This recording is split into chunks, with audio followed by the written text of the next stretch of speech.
What's going on, YouTube? This is BVSP. I'm over here watching the Brooklyn Nets Toronto Raptors playoff game. I'm going to give my thoughts on the playoffs so far. I'm going to break down every series for at least for the next couple minutes, whatever, and everything.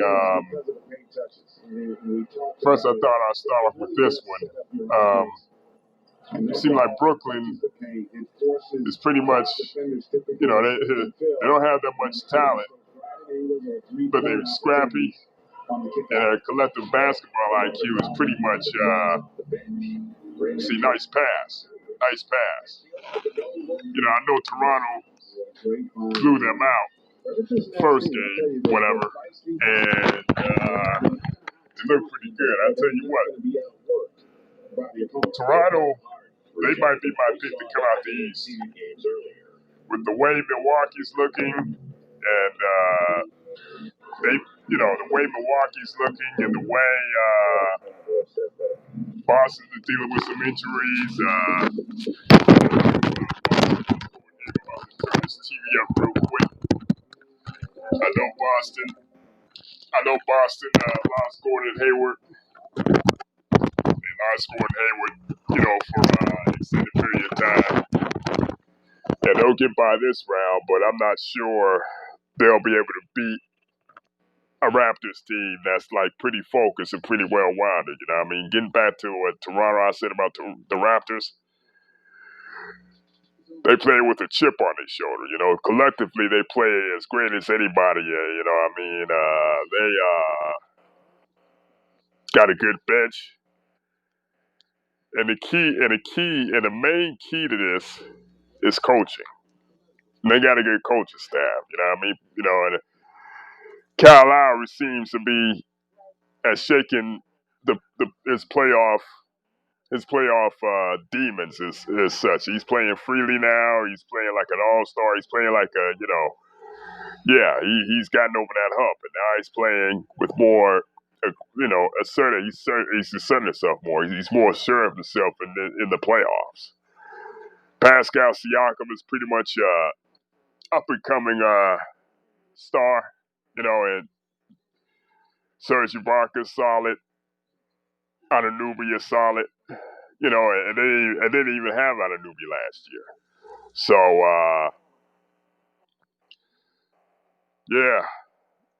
it wouldn't shock me at all. It wouldn't surprise me at all if they went to the finals. Matter of fact, I'm expecting it, which is getting to my next topic, Milwaukee Bucks, and my team, Orlando Magic.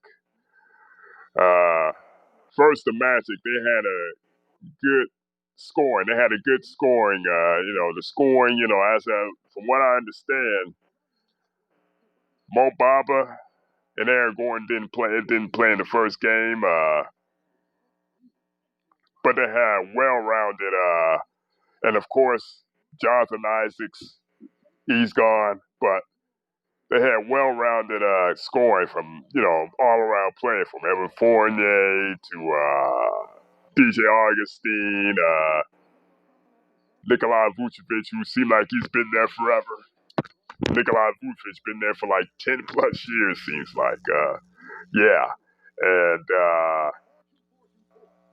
Terrence Ross. They pretty much seem like they complement each other scoring wise. The bench was big. And that was a total shocker right there. A total shocker right there. And I'm kind of concerned about Milwaukee because as great as Giannis played, it seemed like he didn't put his stamp, his impact on the game. I know he had 31 points, but it seemed like that strategy, the wall, that a defensive strategy where they prevent him from driving to the rim, driving to the cup. Seems like to me, every other team in the NBA is adopting that defensive style to limit Giannis. And I know he's worked on his jumper. He's worked on his outside shot. But to me, it seems like to me he doesn't trust it. He loses confidence early real quick. He goes away from it. If the jumper's not falling, he goes away from it. It's kind of like LeBron now in his, you know, twilight years. You think he'd be a better jump shooter. LeBron would be a better jump shooter now than he was back then. But it seemed like he's regressed in that regard too. I'm gonna get to that later as well. But yeah, but I'm not gonna put all the blame on Giannis. I mean, he got to get some help, man. Chris Middleton, he's just I don't know what happened with this guy. I don't know what happened with this guy. I mean, he over here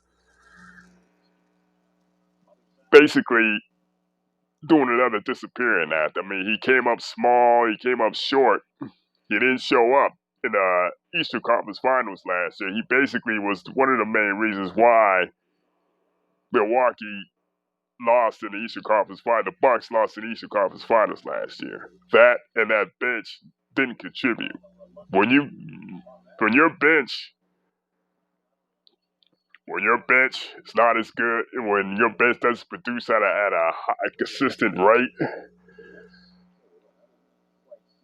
a consistent rate in the league, right? You're not gonna win that many playoff games. You're gonna get knocked out early, bro. Now, I mean, it's just the way it is. And it's the same problem with the Lakers. And I'm telling you right now, the Milwaukee Bucks and the Los Angeles Lakers got the same problems. The bench doesn't produce at a high rate. You know, I know you got Kyle Korver over there. You got Wesley Matthews. You got Marvin Williams. You got George Hill. But a lot of these guys are very inconsistent. Very inconsistent. You know, I mean, you can't rely on these guys game to game actually giving you a concentrated effort. It's just like seems like Giannis is playing one on 12, 2 on 12, 2 on 12. But Chris Middleton is just I don't know what's going on with Middleton. It seems like he can't really be a second superstar in that regard, as far as actually being a productive number two superstar. He's probably to be honest with you probably better suited to be a fourth player on the best team. He's probably the fourth best player on a championship team. If he's the second option on your team, I really don't see it. I tried to create a scenario in my head to where Milwaukee can actually compete for a championship, but I really don't see it now, man. Like, if the bench doesn't pick it up, if the bench continues to be inconsistent, they may not lose. Milwaukee may not lose this round, but the next round, I'm pretty sure they might get upset. They'll get upset. You know what I mean? If Giannis doesn't play well, if Giannis isn't dominant, it seems like to me that a lot of these games they don't win. And even before the shutdown, even before the pandemic, like they were struggling even before the shutdown. So it seemed like to me that bench, the Bucks bench, is not really consistent enough to actually make a championship run. You know, as opposed to a bench like the Toronto Raptors or Boston Celtics or even the Miami Heat. You know, now getting to the Miami Heat Indiana series. See, I only watched a little bit of it, like parts of the series, but from what I saw, Jimmy Butler was pretty much putting his imprint on that game as well. Jimmy Butler had like, if I'm not mistaken, 21 points, 6 rebounds. I might be wrong about that. Somebody got to inform me what's going on with that. But I know Miami won the game. But Miami's a pretty formidable. I completely forgot about Miami. Miami's a pretty formidable opponent. You got Goran Dragic, Duncan Robinson,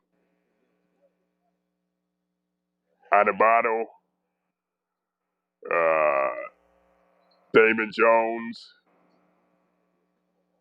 Man, they got a pretty good young team. Pretty good young team. I mean, like I said before, I watched that game back and forth, back and forth. I mean, I watched bits and pieces of that game, and to me, Miami's gonna be a tough out for anybody, especially Indiana team that's are they missing some bonus? Somebody got to tell me, are they missing some bonus or no? Did some bonus play? I'm pretty sure he's out. Is he out too, or did he opt out? Is he hurt or did he opt out? But I know some nice shot. But I know some bonus is out. I know some bonus is out. I know some bonus is out. But somebody got to inform me what actually happened with this guy. But yeah, T.J. Warren is pretty much he was solid. Victor Oladipo did his thing. The holiday cat, man. I know it's not Drew Holiday. Somebody got it, or is it Justin Holiday? Yeah, Justin Holiday. He did his thing. Miles Turner was pretty solid. I think Miami, even though Indiana I say Indiana has a little bit more talent. I say Miami is a more cohesive unit as far as like who they are, what they do. Because you got to think Victor Oladipo wasn't going to play at first. Victor Oladipo wasn't going to play. He had opted out. Then he changed his mind and he came back. And I know Indiana's been dealing with a whole lot of injuries this season and a lot of people in and out the lineup. So Indiana has more talent so far, but I think Miami's more of a cohesive unit. Miami has more grit. If it's straight as that may sound. So I think Miami, the Heat, wins that. I know. We'll see how that goes, but I'm more and more so leaning towards Miami winning that series. Now the Utah Denver series, I saw quite a bit. Donovan Mitchell. I gotta say, man, that's a hooper right there, man. That's a hooper right there. 54 points, along with semi number of assists and rebounds. Yeah, he basically kept them in that game. Donovan Mitchell, Joe Ingles, Rudy Gobert. I don't know what's going on with Rudy Gobert. His defense, to me, it's not like how it used to be. I don't know if it's a whole coronavirus thing or him losing weight or whatever. Because I know he had COVID-19 and he kind of took him a while to get over. I don't know if he's out of shape. I don't know if he's there's an injury he's not telling us about, but Gobert doesn't really look the same. You know what I mean? For me, because even though he like neutralized Jokic, he kind of neutralized him a little bit. He started to get like ticky tack fouls as far as ticky tack fouls and fouls that weren't really smart. You know, Denver had a whole lot of production. Jamal Murray, Gary Harris, of course. Jokic did his thing. You know what I mean? And Jokic might be the best center in the NBA right now from my point of view. You know what I mean? Like Joel Embiid is kind of struggling a little bit. Karl Anthony Towns really hasn't had any playoff run yet. And Jokic is, that weight loss, did wonders for him. That weight loss did wonders for him. Really, really did wonders for him. It gave him more mobility, gave him more versatility in his offense. And yeah, that weight loss over the break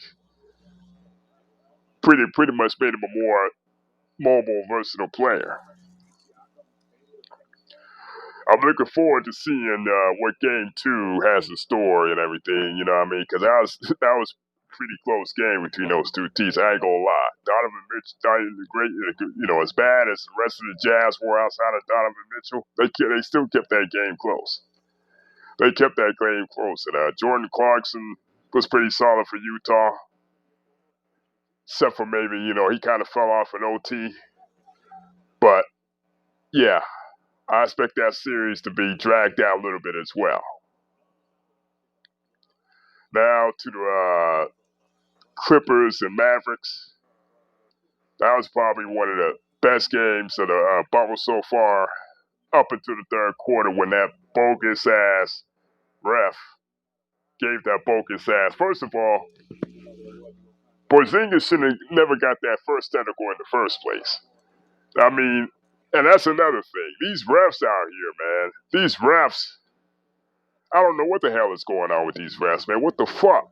Like, I could see if dude got in your face, if they get in your face, like running their mouths and everything and cussing you out, I could see a technical right there. But you can't even show emotion with these guys, man. Like the one time Porzingis got that technical, he waved his fist. We can't even show emotion. These guys can't even show no kind of frustration anymore, man. It's like every little thing they're calling technicals on, and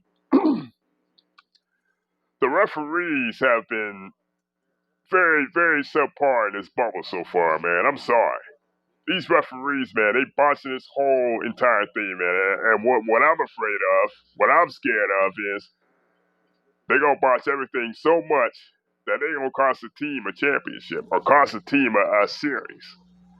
It's coming. I mean, the way these refs been dropping the ball so far, man, in this bubble, man, with all these bogus ass calls and whatever, wouldn't surprise me that they cost a team a series in this thing, man. But I'm getting off topic here. Getting back to the Mavericks Clippers, Luka Doncic played an amazing game. Okay, 42 points, almost had a triple double. And I tell you what, you can definitely make the case that the Mavs outplayed the Clippers the first 3.5 quarters. Who knows what would have happened if they didn't kick out, they didn't throw Porzingis out the game. I mean, which is a bogus call, you know what I mean? Like, if anything, Marcus Morris should have gotten the technical only. If it was me, you know what I mean? To be honest with you, Kristaps Porzingis should have never got that first technical in the first place, which I feel like was bullshit, you know. But Mavs had the momentum the whole entire game. Seth Curry is a flamethrower, just like his brother, man. You know, he might not be as dynamic. He may not have the range as his brother. You give him an open look, he'll fry your ass. Seth Curry will fry your ass. I know that. You give him an open look, it's right there. But yeah, Seth Curry was solid. Tim Hardaway Jr. was okay, I guess. I mean, he had a couple wide open shots, but I wouldn't really say that he had an okay game. He was subpar. Somewhat. He had his moments, but he was alright.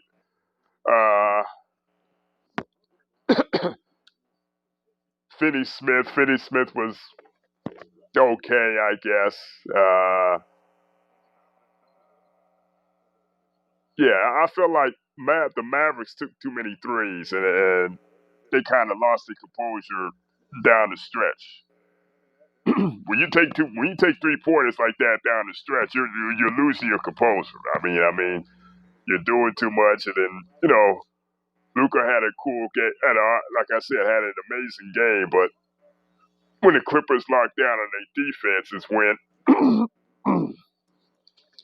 yeah, sorry about that. When the Clippers locked down. When the Clippers locked down on their defense, that's when Luka started to have trouble. They gave him different looks at the basket. They gave him different looks, like penetrating, and they pretty much adjusted. Kawhi did his thing. Kawhi did his thing. You know what I mean? He had a good game. 27 points.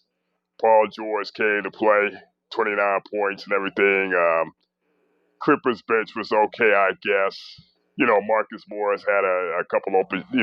Had a good game. 19 points. Lou Williams kind of did his, did what he had to do. Come off the bench, be an efficient scorer. Montrezl Harrell, first game back, kind of rusty, but that's expected. That's expected. So, that's,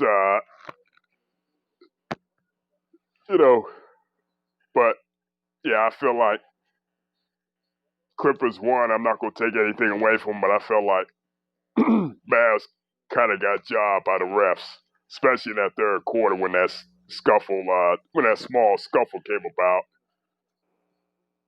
and they gave Porzingis that second technical. I mean, it didn't make any sense. Didn't make any sense to me, and it was bullshit to me. But we'll see. I think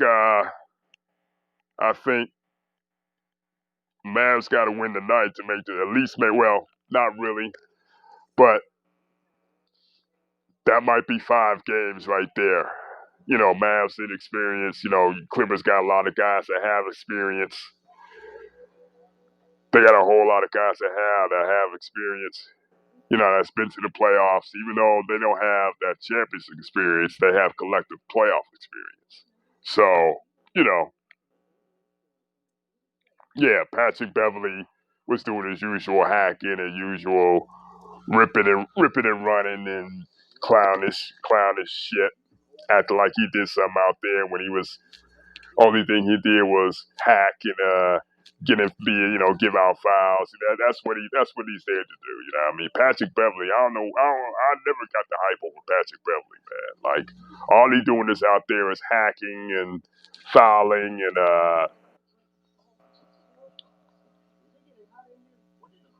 putting up a occasional shot, making an occasional shot, acting like he did something, man. Like I don't get the hype around this guy, but yeah, we'll see what happens. I think they play today later on tonight. We'll see what happens as far as can the Mavericks actually get a game or two, but I definitely expect the Clippers to win that series either way. But Mavs got a good future ahead of them, man. All they need is wing defenders and another 3D guys. You know what I mean? I feel like next year they're gonna be a viable contender in the Western Conference. Uh, what's another series? There's another one going on. Yeah, Philly Boston real quick. I actually didn't get to see that game. You know what I mean? I know Joel Embiid showed up. You know what I mean? Tobias Harris did his usual inconsistent act. Al Horford didn't live up to his contract. Like the injury to Ben Simmons really hurt these guys, man. I feel like that's gonna be a short series. And even though Boston lost Gordon Hayward for an extended period of time, I feel like they got enough talent to where they should be able to beat Philly in the Sixers in 5 games max, man. Because Philly might get one game, but I just feel like Philly, it just something is off about them. Off about them, If the whole Embiid Simmons duo is the whole partnership. Something is off about that, man. Like I don't know if it's the coach, and I don't know if the parts don't fit. The parts just don't fit. I mean, they missed JJ Redick number 1, and then they definitely missed Jimmy Butler number 2. They definitely missed Jimmy Butler. So yeah, I expect Boston to win that series in 5 games. If I'm being honest, they'll definitely win that game in 5 games for sure. Uh, it's another one. Yeah, another series I'm looking at. OKC Thunder, Houston Rockets. I didn't see that. I didn't see that's another game I missed. Another first game I missed. I know James Harden went off. I know Jeff Green went off. Eric Gordon went off. They pretty much ran him out the gym from what I heard.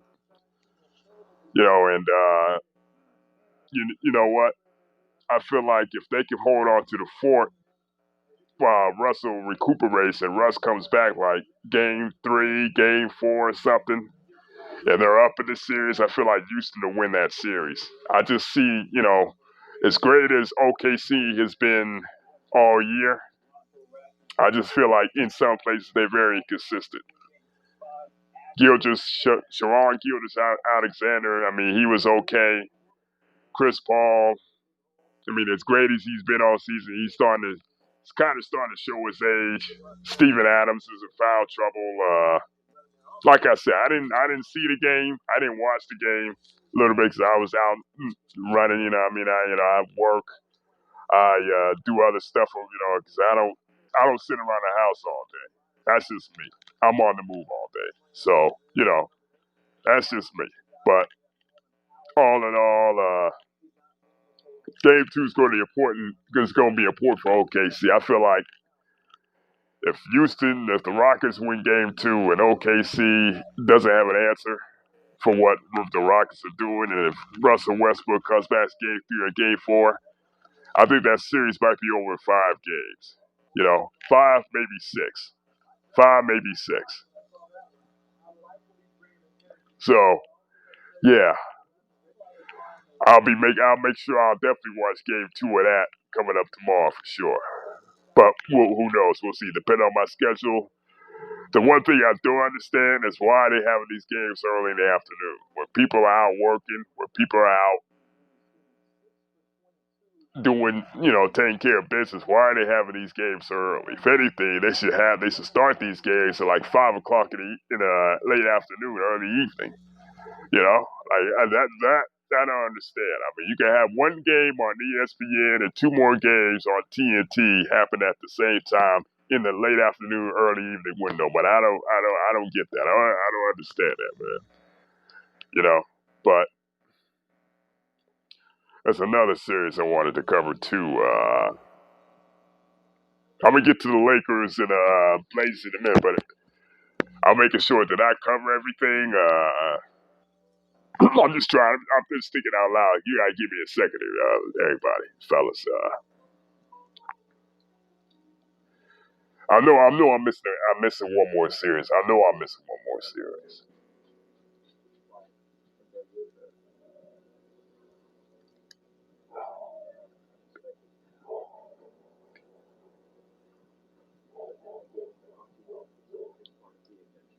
Don't mind my dog. I mean, I'm trying to think out loud here. I know I'm missing one series. I know I'm missing one series.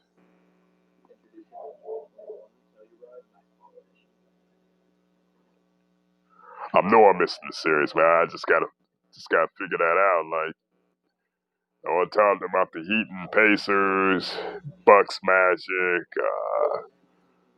Nets Raptors, Celtics. Yeah, that's all for Eastern Conference. Jazz Nuggets,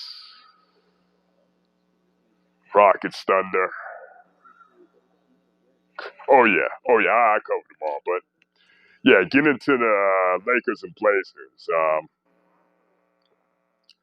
I gotta say, man, LeBron James and Anthony Davis, they've been very underwhelming so far in this bubble, man. I'm so like they've been. I don't know, like what's going on. Like, did Avery Bradley or Rajon Rondo keep them together? That's number one. Did they keep that bench together? Because I tell you what, the Lakers have been terrible coming out the gate in this bubble.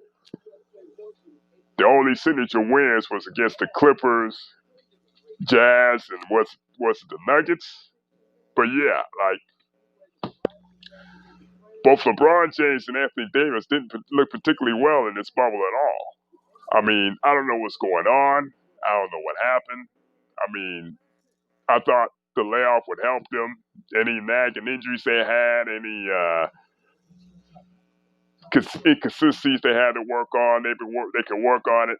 But it's been the total opposite. And now it seems like they can't score to save their lives. The bench is beyond terrible. Half the bench, you can make an argument, don't even belong in the NBA and everything. Like, and the coaching is beyond terrible. Beyond terrible. I've always said I'm not a big Frank Vogel fan at all. To you Lakers fans out there, I never understood why. I never understood why they would hire Frank Vogel of all people, given that he wasn't that great in Indiana. He squandered their talent, and he was beyond mediocre in Orlando. What will make that a viable hire? I don't even know, but that's beyond the point. LeBron James should have asserted his dominance early on. You know your team is struggling. You know your team is struggling shooting. You know your team is limited. And you know AD really is not used to being in this position. You understand? I mean, I don't know.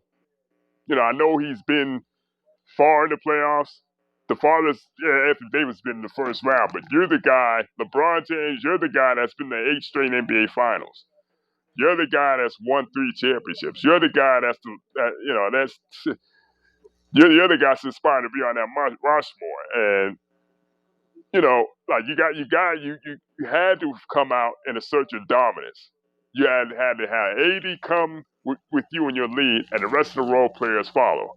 I mean, you got to assert. You got to assert yourself. You understand? You got to assert yourself, and then get your teammates involved. I mean, you can't just sit back and keep facilitate, and expect the role players to get out of their funk. You and Anthony Davis should have came out, attacked the Portland Trailblazers, and let them know that this is going to be a short series. This is going to be it's not, you don't have a shot, but you got to, I don't know what happened. The Lakers got some issues. The Lakers got some issues. I tell you right now, what I mean? I don't know how they're going to figure them out between now until, I suppose, the championship run. I mean, overall, Portland played a solid game. Even though they didn't play well, Portland played a solid game. Damian Lillard continues to scorch, continues to be hot. CJ McCollum had an alright game. Nurkic was pretty solid. Gary Trent Jr. was pretty solid. The one kid that was starting, I forget his name, man. That's a damn shame too. What's his face? Was solid. Hassan Whiteside did what he had to do, play defense. You know, be solid down low in the middle. Carmelo had a subpar mediocre game, even though he hit a big shot, and people gonna obliviate over that. People gonna go make big of it of what it already shouldn't be, you know. But yeah, that I originally had Lakers in 5, but it's looking like more 6. And if they fuck around and lose Thursday, lose tomorrow, then they in trouble. Then Lakers might be in trouble. I'm sorry. Lakers might be in trouble because you got a bench that's struggling, number one, and number two, it seems like AD, I don't know what's going on. Like, he settles too much. Like, he won't go down low, establish his dominance. I mean, I don't know. And it seemed like to me, LeBron, he doesn't have that extra gear he used to have anymore. He doesn't have that extra gear that usually he would propel teams over the top. But he had 23 points or whatever. He had a triple double, but they didn't have the same impact like they usually had, you know. And for me, I still expect the Lakers to win this series, but they got some long-term problems ahead. You know, AD's inconsistent. They brought you in to be that guy next to LeBron, and so far you basically underwhelmed yourself. You basically been underachieving. You know, you understand that you've been underachieving. You know, in that spot, and AD has to show up. AD got to show up. I didn't expect the role players to play that much better, but AD got to show up. AD has to show up. I'm not saying just go Super Saiyan, go beast mode, whatever, anything or whatever. But if anything, the Lakers got to consider they only played Dion Waiters one goddamn minute, and that's on coaching too. But they got to consider J.R. Smith. As funny as that may sound, as funny as that may sound, they got to consider J.R. Smith. If Danny Green continues to struggle out there, usually Danny Green, if his shot's not falling, he does other things. He does he does other shit.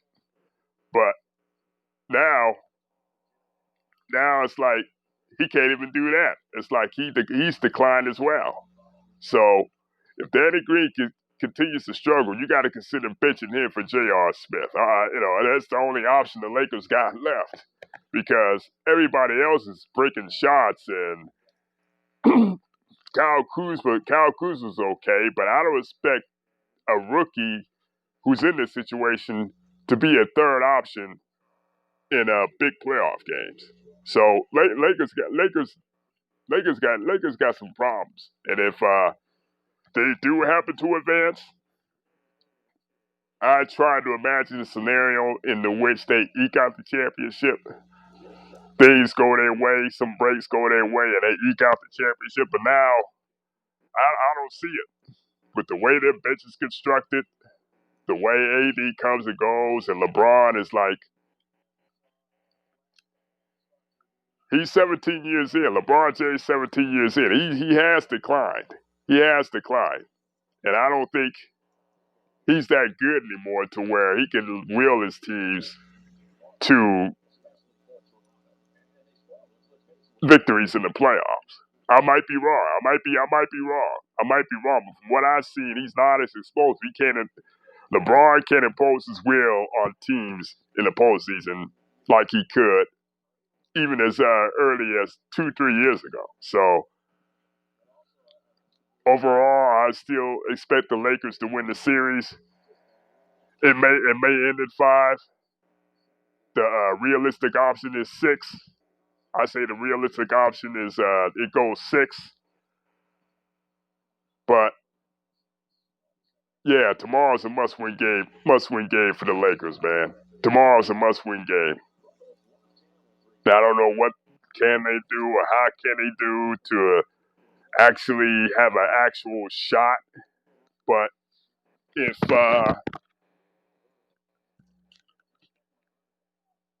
something got to happen, I mean, I still think the Lakers ultimately will win this series. Like I said, in 5, possibly in 5. More realistically now, they'll probably win it in 6. But I see tough times ahead, especially if they got to play the Houston Rockets. If they got to play the Houston Rockets, you got to deal with James Harden, a dynamic scorer, number one, a bench